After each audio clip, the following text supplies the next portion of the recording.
అయితే ఈ మొటిమలకి ఈ టాబ్లెట్స్ యాక్నిబయోటిక్స్ వాడినప్పుడు బ్యాక్టీరియల్ స్టేజ్ వరకే పనిచేస్తుంది కాబట్టి అక్కడ బ్యాక్టీరియల్ స్టేజ్ వరకు మనకి కంట్రోల్ వస్తుంది. ఈ బ్యాక్టీరియల్ స్టేజ్ కాకుండా మనకి మెయిన్ కారణం వచ్చేసి హార్మోన్స్ ఉన్నాయనుకోండి, హార్మోన్స్ ని పీసీఓఎస్ థైరాయిడ్ కి ఎవాల్యుయేషన్ చేసుకొని దానికి తగ్గట్టుగా మనం ట్రీట్మెంట్ చేసుకోవాల్సిన అవసరం ఉంటుంది.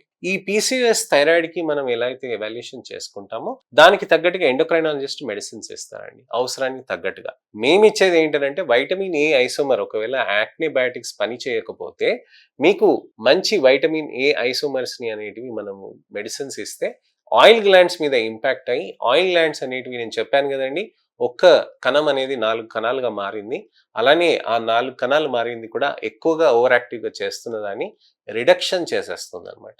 ఈ వైటమిన్ ఏ ఐసోమర్స్ ఏం చేస్తుందనంటే ఆయిల్ గ్లాండ్ యాక్టివిటీని తగ్గించేసి మన స్కిన్ ని డ్రై చేయడానికని ప్రయత్నం చేస్తుంది. డాక్టర్ గారు, నా స్కిన్ డ్రై, మరి అలాంటప్పుడు నేను ఇలాంటి టాబ్లెట్స్ ఎలా ఇస్తానని ఫస్ట్ కొంతమంది అడుగుతారు. మీకు డ్రైనెస్ అనేది టెంపరీగా ఉంటుంది, ఆ తర్వాత ఆపేసినాక టాబ్లెట్ మీకు డ్రైనెస్ అనేది రెక్టిఫై అయిపోతుంది, చర్మం అనేది స్మూత్ గా ఉంటుంది, కానీ మొటిమలు అనేటివి రావన్నమాట.